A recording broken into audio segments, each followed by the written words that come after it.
Une jeune femme qui marchait dans la rue fut interpellée par un vieil aveugle. Le vieillard qui semblait égaré portait de grosses lunettes noires et une canne blanche. Il avait de la difficulté à se déplacer et passa bien près de tomber en interpellant maladroitement la demoiselle.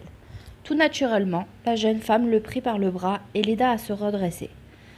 L'homme la remercia chaleureusement et lui demanda une faveur. « Pourriez-vous aller porter cette lettre pour moi ?» lui demanda le vieil aveugle. « Je suis fatigué, j'ai beaucoup marché pour me rendre ici et il m'est difficile de trouver l'adresse. » Voulant être serviable, la demoiselle accepta immédiatement. Elle connaissait le quartier et l'adresse inscrite sur l'enveloppe ne se trouvait qu'à un coin de rue de l'endroit où ils étaient. Ce ne serait qu'un petit détour pour rendre service à un vieillard. Alors qu'elle avançait, elle jeta un dernier coup d'œil au vieil homme qui se trouvait maintenant loin derrière elle. Quelle ne fut pas sa surprise de voir l'aveugle marcher rapidement dans la direction opposée, sa canne sous le bras. Le vieil homme avait même enlevé ses grosses lunettes noires. Il tourna rapidement dans une rue et disparut derrière un immeuble.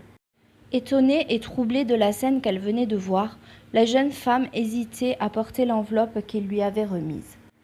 Marchant plus lentement, elle alimentait cette réflexion lorsqu'elle aperçut soudain un agent de police qui marchait un peu plus loin. Sans attendre une minute, elle l'interpella pour lui raconter son étonnante rencontre avec le vieillard. Le policier proposa d'aller livrer la lettre avec la jeune fille afin de voir si les destinataires pouvaient répondre à leurs interrogations. L'adresse était celle d'une modeste petite boucherie qui appartenait à un couple. En entrant dans la boutique, le policier perçut immédiatement de l'étonnement et un profond malaise chez le boucher. Il remarqua également une grande mare de sang sur le sol, près du gros congélateur qui se trouvait derrière le propriétaire.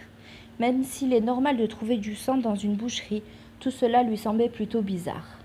Lorsque le policier demanda au boucher s'il connaissait la raison du comportement extravagant du vieil aveugle, le boucher répondit que non, mais commença à transpirer abondamment, ce qui encore une fois rendait l'agent de la paix suspicieux. Ce dernier demanda de voir le congélateur, ce que le boucher refusa catégoriquement. Le policier dut insister, et devant l'obstination du boucher, décida d'aller voir de lui-même. Lorsqu'il ouvrit la porte, il y découvrit une scène des plus terrifiantes. 2 cadavres, des gens sauvagement assassinés, étaient suspendus à des crochets comme de vulgaires morceaux de viande. Il y avait également des membres et de la chair humaine entreposés à divers endroits.